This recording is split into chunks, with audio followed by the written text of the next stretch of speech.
The world we live in today is safer, more advanced, more connected than any other time in human history. But because we're so linked, because every story hits our phone in an instant, it feels like the world has gone to the dogs. We see every broken piece all at once. Let me tell you something about my story. My grandfather, my father, they had limited options in life. Their way of survival was simple: physical manual labor. They worked the ground, operating machines, risking their lives underground in construction. They had no choice. They sweated to feed me. But me, I'm the first in my lineage to own my own car, to live in a house with more than one toilet, to open a fridge so full of food. My biggest decision is whether to eat chicken or beef today. I can sit in an air-conditioned office. I can earn a living with a computer. And if I want to sweat, I have to pay to go to the gym in an air-conditioned building. I know that not everyone has what I have. I'm blessed and I'm grateful. But I use myself as a mirror to say this. If we want our lives to change as black people, yes, there are injustices in the world. Yes, the past was brutal. But if we do not change our attitude, if we do not start working toward what we want to become, then another generation will still be stuck doing what our fathers did, toy-toying, complaining, and being victims. The battle is no longer about waiting for someone else to change.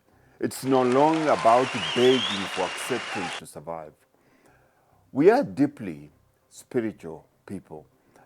But hear me out, brother. God will only answer our prayers through us, as us, in us.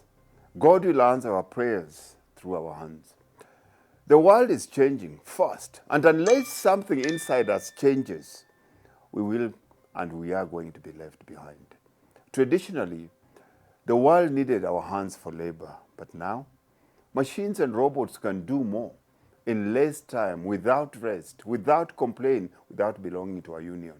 So let me ask you, if the world no longer needs our hands, but it desperately needs the resources beneath our feet, and we still cannot feed our own people, we have no cure for our diseases, our crime is skyrocketing, and our population is growing, yet we are consuming and not producing, what do you think will happen? In the book of Genesis, for us to have dominion, God clearly gives instructions. It says, be fruitful, multiply, replenish, and subdue. That's what the others are doing. Even Jesus praised the two servants who doubled what their boss had given them and rebuked the one who did nothing. He cursed the fig tree for not bearing fruit, but it was sucking minerals from the soil.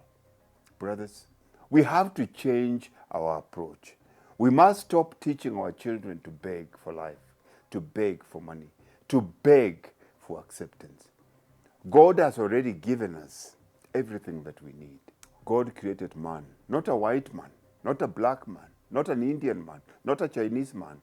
The Bible says he created man in his own image and after all his own likeness. Black community, we have enough talkers. What we need now are doers, builders, creators, men who will each start a business, men who will employ at least 5 other black men, because our people need work to survive. Our people need hope. Our people are tired of blaming and begging. Brother, if you are ready to make it your life's purpose, to be a black man who builds, who employs, who lifts another brother up, then hear me out. The time is now.